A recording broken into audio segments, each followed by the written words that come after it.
Hey everybody, Jacob Central, managing editor of fearthefin.com here with Marcus White, staff writer at fearthefin.com.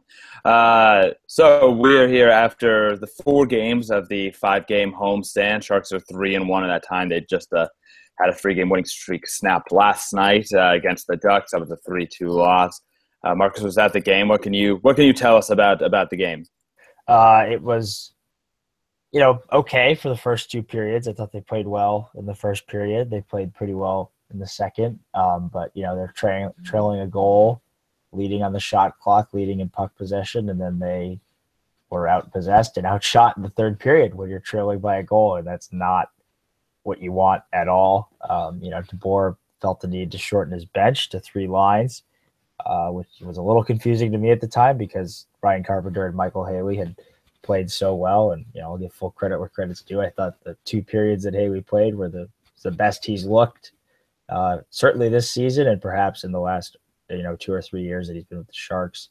LeBanc played well, but Mikhail Bodker, you wrote about him this morning. They're still looking for more, and I think reading between the lines, it was pretty clear that Mikhail Bodker was called out last night by Pete DeBoer when he said that some guys didn't deserve to play the third period.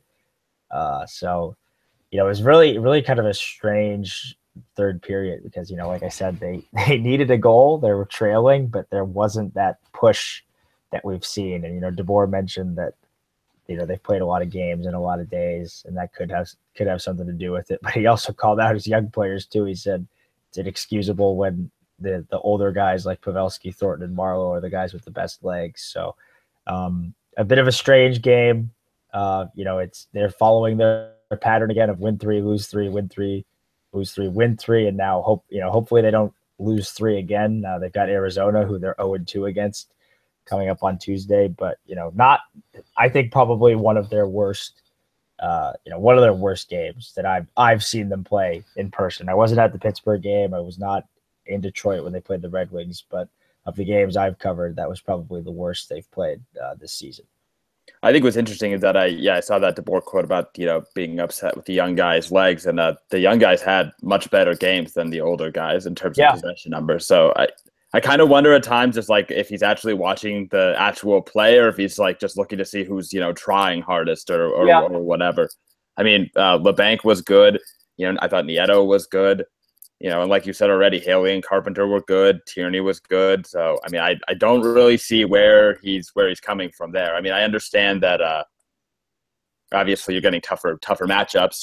The Ducks are really top heavy this year. And I think that's why the fourth line's so good, because the Ducks' fourth line is terrible, just awful. They have no depth whatsoever. I mean, they're a top 6 team, and that's it. And so, the Sharks are also right now kind of a top 6 team because of all the injuries. That being said, they still are deeper than the Ducks are, and I think that's why I found it so strange that shorten the bench, especially given that it was a back-to-back. I mean, that to me is just a poor coaching decision. The guy's already tired. They played. He just talked about how they play so many games in so few days. It's like, okay, right, with a wire bench. Yeah. What are you thinking? He was probably thinking because today they have the day off. He was thinking, okay, they've got the day off. Kind of just let them loose.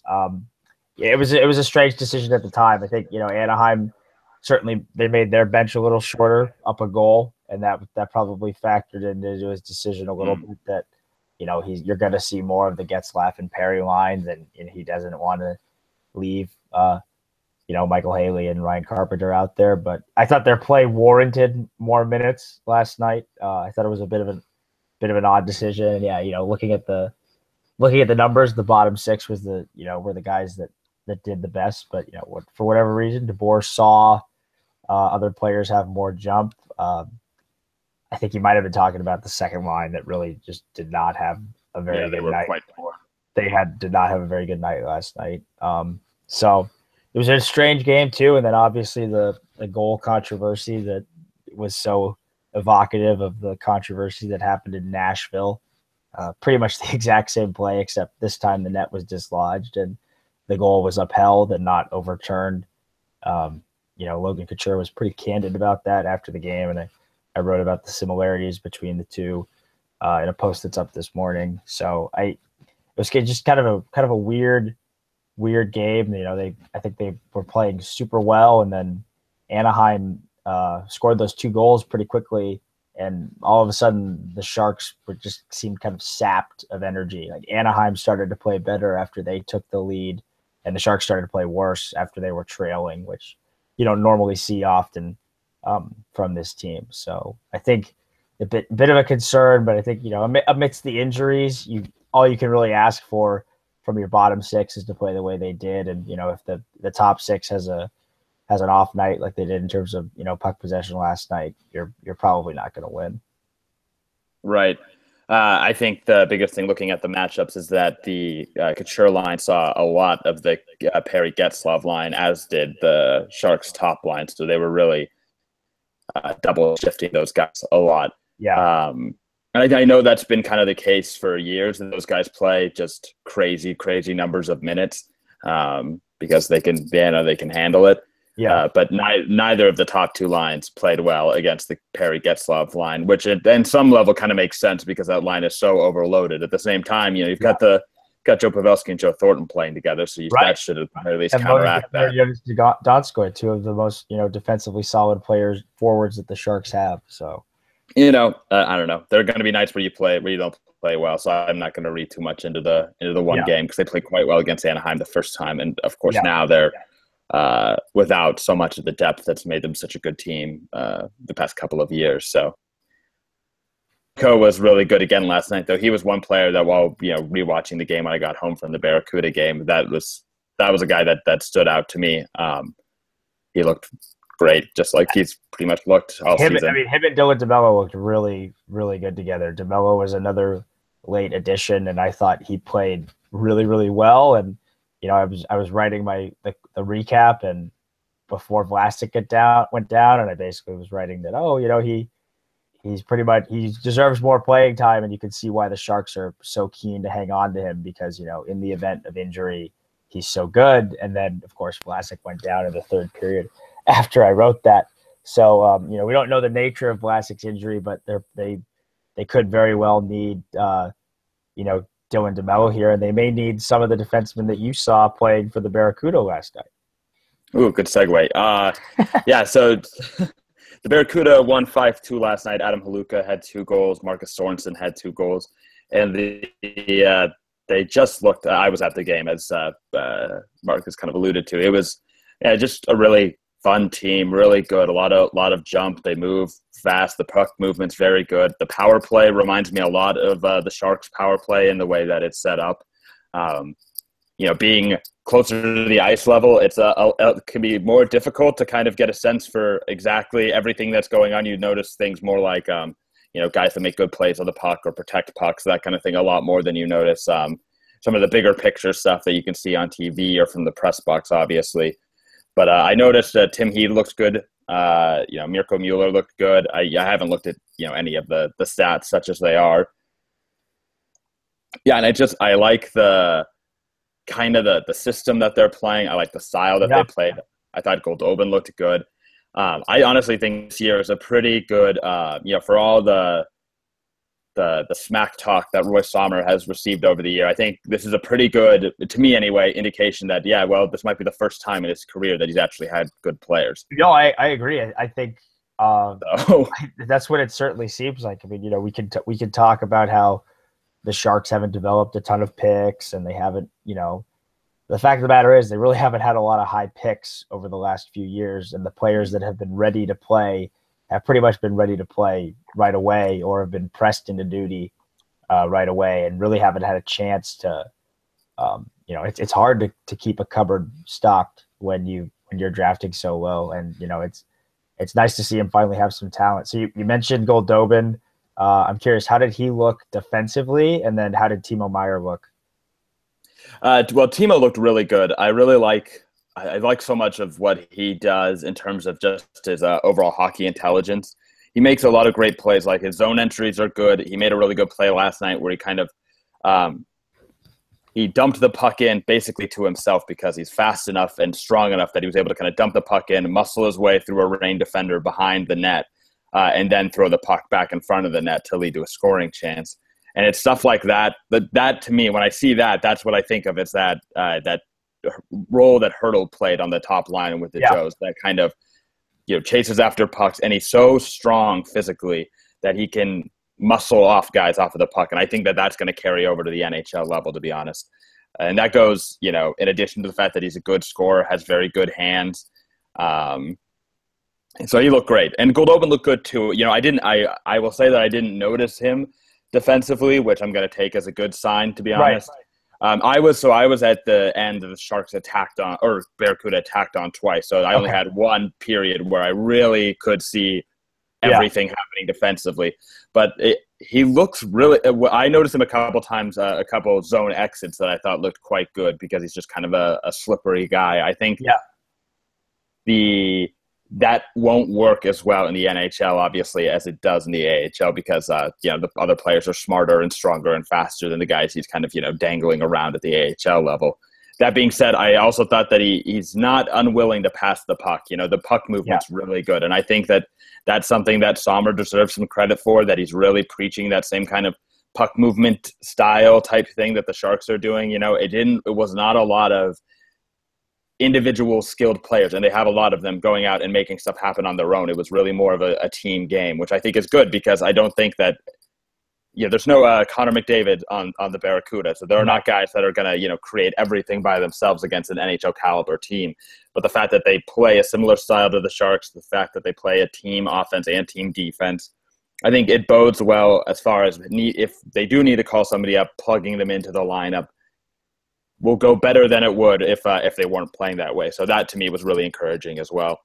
That's good to hear because I think there's a very good chance that they'll need some of these guys this year, and there's a much better chance that they're going to need them next year. So it's good to hear they're taking some strides. Your description of Timo Meier makes the Marlowe comparison sound a lot more apt after seeing him play in person. Who was kind of an under the radar guy that maybe you weren't paying as much attention to before that you thought played well last night? Yeah, I mean so there were a couple of guys I kind of like.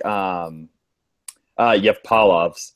I think that I was really surprised. I had watched a couple of his highlights, and I loved his play in those. And I went and looked at his stats and was not impressed at all. They are not good, but he has something. I don't know if it's a guy that's going to ever be good enough to play in the NHL, but he is really fun to watch offensively, especially. He's very fast. He knows where the puck is. He's good getting into some physical battles along the boards. I thought he looked good there.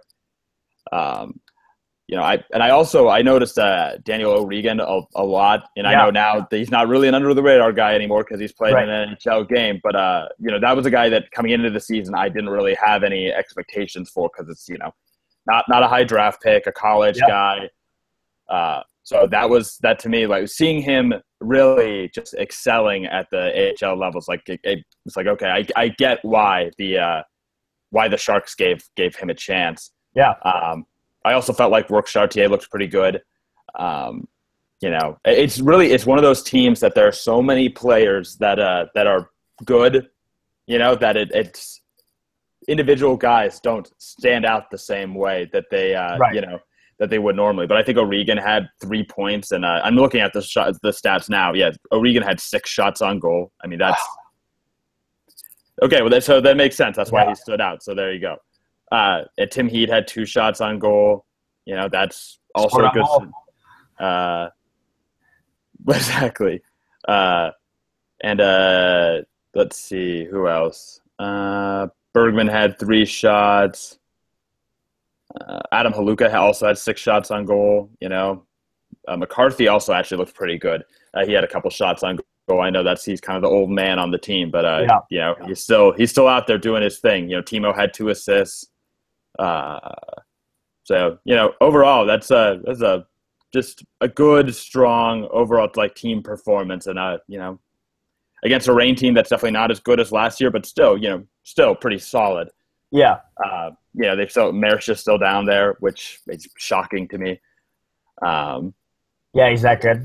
I think, and I just think that the Kings don't have very much offensive talent, so I don't understand why they're not playing him. Yeah. Paul Bissonnette was gooning around like he always does. He's nasty. He's Why yeah, is yeah, he is garbage, just a garbage human being. And Rob Scuderi looked pylon-y, even at the AHL level. God bless him. So that was interesting. I thought Mantis Armalis also played well. What was his save percentage? I was going to ask about Tim Steele. How do you look in the crease? Because Grosnick's hurt, right? Yeah, exactly. That's what it sounds like. Because I believe Armalis played in both games the back-to-back, so which is not great, obviously. But he 22 saves on 24 shots. The guy they've got right now is Jamie Murray. They just called him up from the ECHL yesterday. He seemed like he was the third in the pecking order at training camp. I'd forgotten about him. Okay. Yeah. So he gets moved to San Jose, so he gets to escape Allen, Texas for a little while. So hey, that can only be a good thing. What about the Swedes? You mentioned one briefly before the show, and you just mentioned one briefly. Tim Heed and Marcus Sorensen. There was a lot of buzz about Sorensen before the season, and it seems like, following some people who follow the Barracuda, it seems like Heed's had a really good year for the Barracuda down there and has made the transition to the North American ice well. What did you think of those guys? Yeah, I thought that I really liked Sorensen. That was the guy that I was thinking of first after the game. He didn't have much in the way of shots or chances or anything, but it's just more just really creative player, really good entering the zone. I believe it was on a power play. Just the way there was one shift in particular where they just did a really good job of keeping the puck moving and kind of playing keep away around the rain defenders long enough to get a chance on goal. I think it actually ended up leading to a goal. And so I really liked him in that area. And Heed's zone exits are just so good. He's a smart player, and he's a little bit older, obviously. So, that makes sense. He's got that extra experience. But I feel like Heed is good enough now that if the Sharks really needed a defender, that I call him up before Mueller for sure. That's not even a question to me.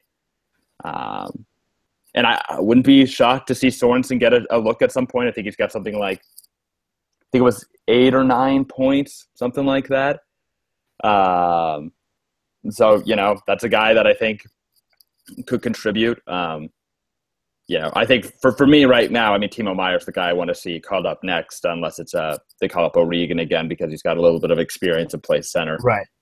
That's fine too. If it's a center-based move, calling up O'Regan or Chartier, that makes sense to me. But if they're looking just to add a little bit more, scoring, whatever, or overall just looking to become a much better team, I think Meier's probably the next guy that gets called up, is my guess. And I think Meier can play center as well. I think he's playing center right now for the Barracuda.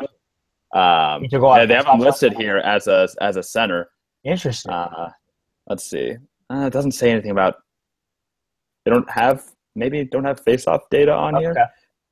So I can't say I noticed him taking face-offs, but quite frankly, how little I care about face-offs. So not even paying attention to them.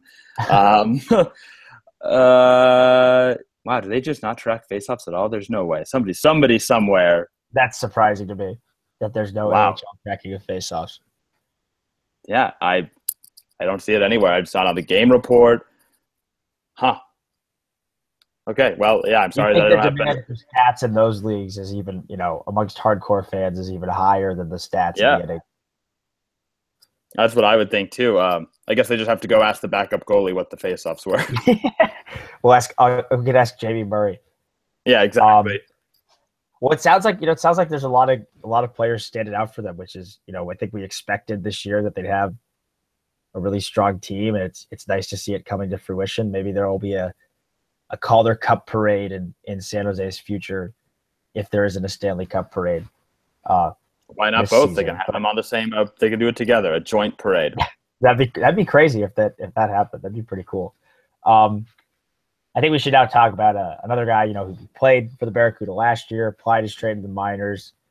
Guy we've been pining to start for a lot more than he has, and this past week pretty much validated that. Aaron Dell. I don't think there's much more that people can say about him that hasn't been said, but I think it bears repeating that he should be playing. He should be playing more games.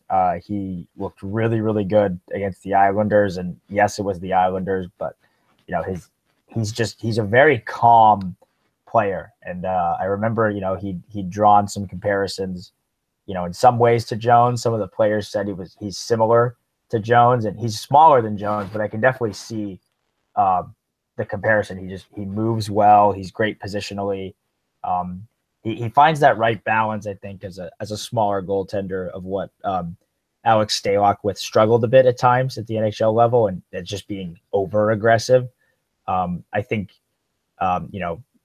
Dell really is, he channels it well. He challenges shooters. I don't see him usually too deep in his crease, but he's not, over aggressive, maybe like a Stalock or a Jonathan Quick can be at times, like, just sliding past the post. He's sliding so hard off of his opposite post. It's controlled aggression. And, it speaks to the Sharks scouting staff as to how they found him, because that's the guy who played in a defunct hockey league, then the ECHL, then the AHL, and now he's backing up the NHL. What did you think of Dell this week against the Islanders?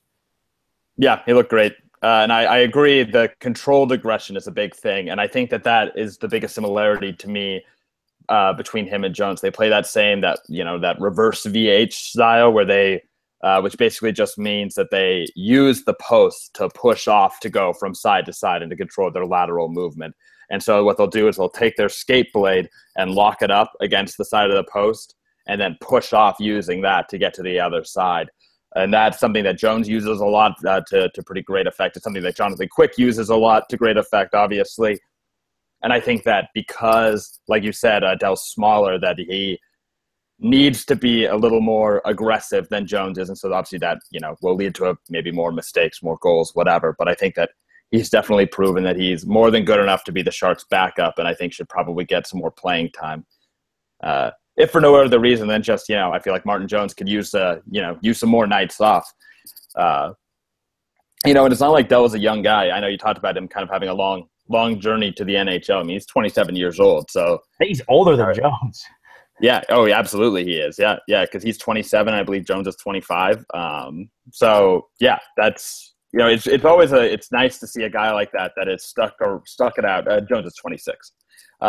Stuck it out for as long as he has to finally kind of get the call that he really deserves. So I think that after this week we're going to start seeing him a little bit more. I think that the board's going to start trusting him more to go out there and get the job done. I mean, he's played very well in all 3 games he started. The only game he didn't play well in was when he was called in to play. And in fairness, literally no one played well. So I really would have a hard time pointing to a save percentage in that game as a point of concern. And that's a tough ask, too, saying, hey, you haven't played, you're not warmed up, but go against Sidney Crosby, Evgeny Malkin, Phil Kessel, and the defending Stanley Cup champions. Oh, and by the way, all the skaters on your team are playing like garbage. So, all right, Godspeed. Let me know how that goes. We'll see you later. Okay. Yeah. So, yeah, that's it. So the goaltending has been so much better these past 10 games, just overall, yes.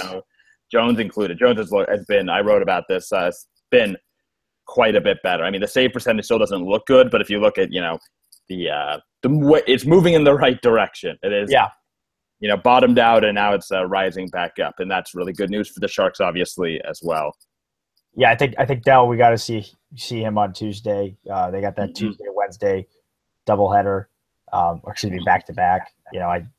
I cannot see Dell starting against the Kings when Jones played for the Kings. I think Jones is there's no way every start against the Kings, barring injury.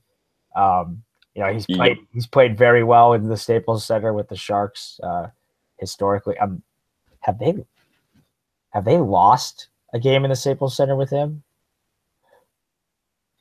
I could look at his game log. I will do that, and I will stall at the same time. I'm going to be at that game on Wednesday, and that's right. Barring some kind of major catastrophe, I assume you'll be at the game on Tuesday. Yes, hopefully. My guess is there's not going to be a CSN game though. So, okay, yeah, the lack of Arizona media bodes well for my credential status. Bodes well for exactly. Right. So are you going to be at the morning skate? Honestly, I doubt that it's going to probably be an optional skate if they even have one, because the back-to-back and they're traveling, so I don't think it's probably going to be worth going, to be honest. We'll see, though. I'm gonna play it by ear. We'll see what the game looks like on Tuesday, and if I think that there's something pressing I'm gonna go and get answered, then I'll drive out there. But it's an hour and a half drive for me, so it's far. It would be an hour without traffic, in fairness. So for Southern California, that's no big deal. But we'll see. We will see. I will certainly do my best to do both if I think they're actually gonna do anything. Of course. So Martin Jones has not lost a game at the Staples Center as a member of the San Jose Sharks. Wow. How many games are we talking about? He played in 2 in the regular season last year, 3 in the playoffs, and none this year. He's 5-0. The most goals he's allowed is 3 in a game, and even then he stopped 33 of 36 shots. So he's been money there. Good. That's some free post idea if I ever had one. You're welcome, Fear the Fin readers. That's he's been, it's his former team. I would imagine he'll play that game, and it makes sense for the third time to be the charm for DeBoer to play Dell against Arizona, because he probably should have started at least one of those 2 previous games. So what are you looking for from the Sharks this week? They've got back-to-back Arizona, LA, then they host the Montreal Canadiens on Star Wars night. Shea Weber will be walking into the building, and I'm sure there's some Darth Vader metaphor there. It's too early for me to think of one. Well, my thought would be that Vlasic literally dipped him in lava in Game 7. So now he was Anakin then. He's gone to Montreal, and now he's Darth Vader. Yeah. When he fell on that giveaway to Logan Couture was the equivalent of Anakin falling into the lava. Oh, man, that's too much. Yeah, that's actually, it's a little on the nose, huh? That's pretty much what happened. Now he's gone to Montreal of all places. Yeah. That's a little on the nose for sure. And then though the Sharks get a nice break after that Montreal game. They're off for 4 days. So that break literally could not come at a better time. Yeah, for sure. Given the injuries and stuff, it's like, you know what? How about a nice week off? Doesn't a week off sound pretty good? It's like, yes, that sounds wonderful. Even their CBA mandated bye week for the season. Right. Man, I'm looking forward to that. Where should we go on vacation? I'm thinking we can do a cruise to Mexico, or what were you thinking? Some of them will probably be in Cancun. Maybe we'll see if Logan will take us with him. I assume that he's going to have, of all the guys, it's going to have the best time. So I'm into it. Let's do it. Or just Brent Burns and his ability to live life to the fullest and just find fun in anything. Yeah, I'm just worried that we're gonna end up like sleeping in a bed of snakes or something. And listen, reptiles are fine. I don't want to sleep with one. Yeah, no, that's a great way of putting it. I'm concerned. I think overall though, this homestand, last night notwithstanding, I guess, has been really good. I think something else that's worth noting is that I think the Sharks have lost. So let's see. What is their record at now? How many losses do they have? They've lost 10 games, I think. I think they're 12 and I think that half of those losses are 1-goal games. Yeah, it certainly seems like it. Let's see. 1, 2, 3, 4, 5, 6. Oh, that's half of them. So there you go. Yeah. Boom. Nailed it.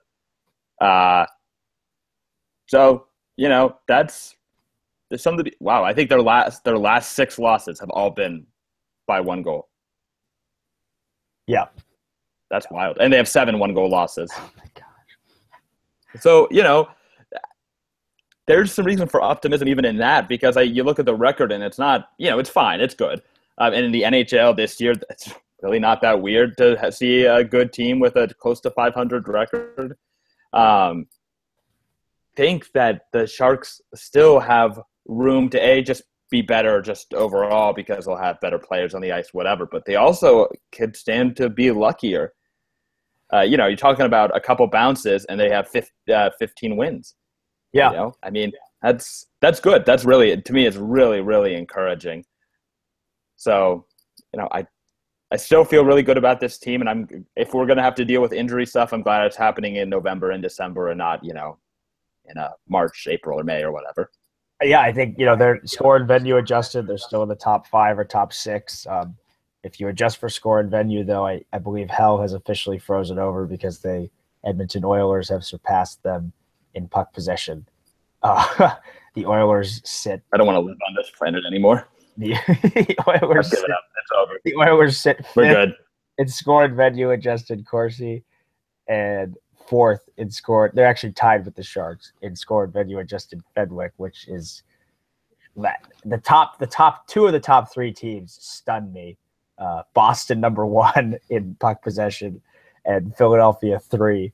But yeah, so they're playing really well. The record might not be indicating it, but last night notwithstanding, like you said, but they're playing well. I think this is a good team. They look so good in the first 3 games of the homestand. I think they get a win against Arizona on Tuesday. That's 4 of 5 on the homestand, and then get a point on the back-to-back. Friday will be tough. Montreal's played really well to start the season, and they're not a great possession team, but it doesn't matter when you have Carey Price being Carey Price. Jay Weber shooting at a historically impossible to sustain level. Yeah, their defense is playing well. Andre Markov's been good. He's benefiting my Fear the Fin League fantasy team. Tampa Bay actually sits 17th in score and venue adjusted Fenwick, which kind of shocks me. What about score and venue adjusted Corsi? Tampa Bay 17th in those categories. It's not good. That's surprising. So I'm excited. I'm really excited to see them play against Carey Price. We don't get to watch Price a lot, and I'm sure it'll end up. Thank God for that. Yeah, I'm sure it'll end up being a more frustrating experience than a enjoyable one. But I'm excited to see them against Price, and good game. It'll be nice to see them play LA again. It's been a little while, and they haven't been to the Staples Center since they eliminated the Kings in Game 5 of the Stanley Cup Finals, or not the finals. Excuse me, the Stam. That'd be great. Yeah, that would be great. The first round of the playoffs, though. It feels like it was 10 years ago. Yeah, which is nuts. It's only been 7 months, I think. If that, maybe a little longer. It's a long 7 months. Yeah. So I'm excited to see all those games, and then it's going to be interesting to see on the injury front what happens. If Vlasic's out long term, Carlson's on IR. If Wingles is out an extended stretch, probably we'll see Barclay Gaudreau play after he got sent down. He got called up, sent down the same day. And then he assisted on the game-winning goal for the Barracuda. Yep. And then last night he gets called up, doesn't play, but then and then Dylan DeMello gets forced into action. So I'm really intrigued if Vlasic is hurt to see who they bring up. Having not watched the Barracuda, I agree with you. I think Tim Heed would get the first look. But maybe Mueller does if they want to maintain handedness. If they want to go with Schlemko and DeMello to start, and then Mueller can draw in because Schlemko can play either side. I think I would trust any of the Sharks defensemen they call up playing with David Schlemko. He's been so good this season. So I think this is a good opportunity though if Vlasic's not out for a long time. That a little bit of a showcase with Dylan DeMello. I play DeMello with Schlemko every single night, and I pump those numbers up, and then I trade him. Yeah. No problem. No, that's a good call. I think the good thing is too. I think about if with Heed playing well is if you do lose DeMello to waivers or you trade him in a trade for a forward or for picks or something. There's talent within the system that they could be able to hang on to him. Of course, if an expansion draft could come along, they could still draft Tim Heed because he will be eligible based on how much he's played in Sweden. Correct.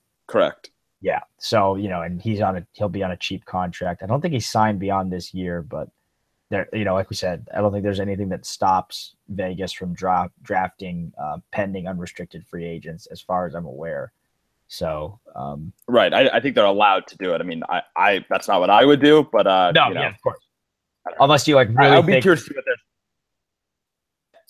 And it just seems to me like a waste of the pick because you could just try to go sign the guy anyway. Yeah, exactly. Because they'll have the exclusive negotiating window. Right. True.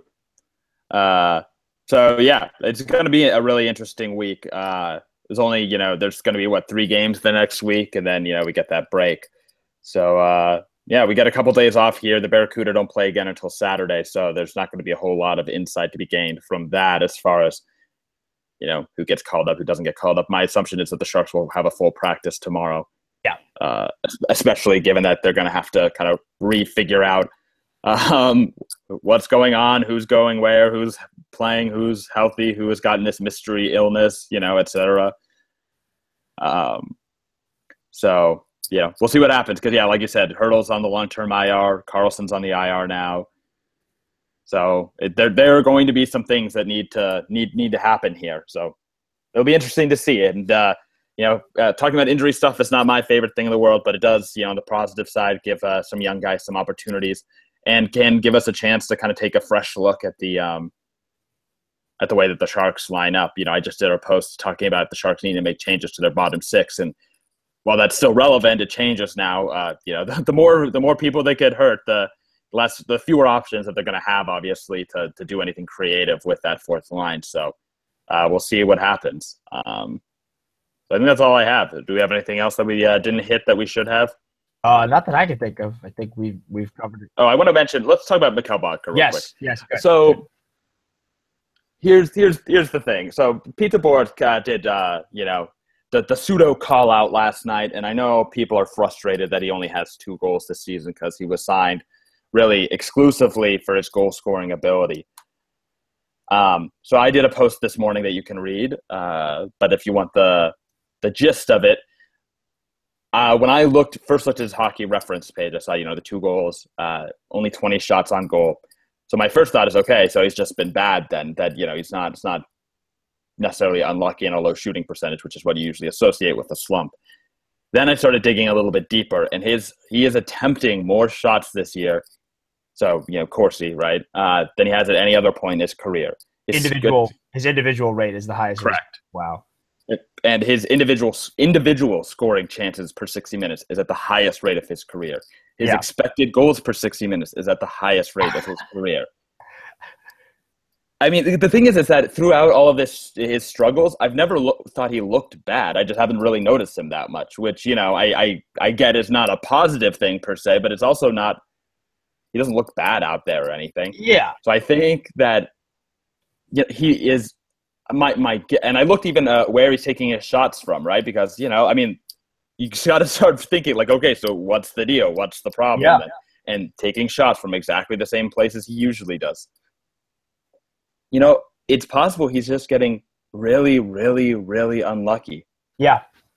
And it's only 20 games. I saw people talking about, oh, he's signed for 4 years and 2 goals. And it's like, right. It's 20 games, you crybabies. Chill out. Guys have gone through bigger. We've seen guys of the Sharks go through slumps like that. And he's not Logan Couture. Logan Couture goes through a slump like this, and I think, oh, that's pretty peculiar. Yeah.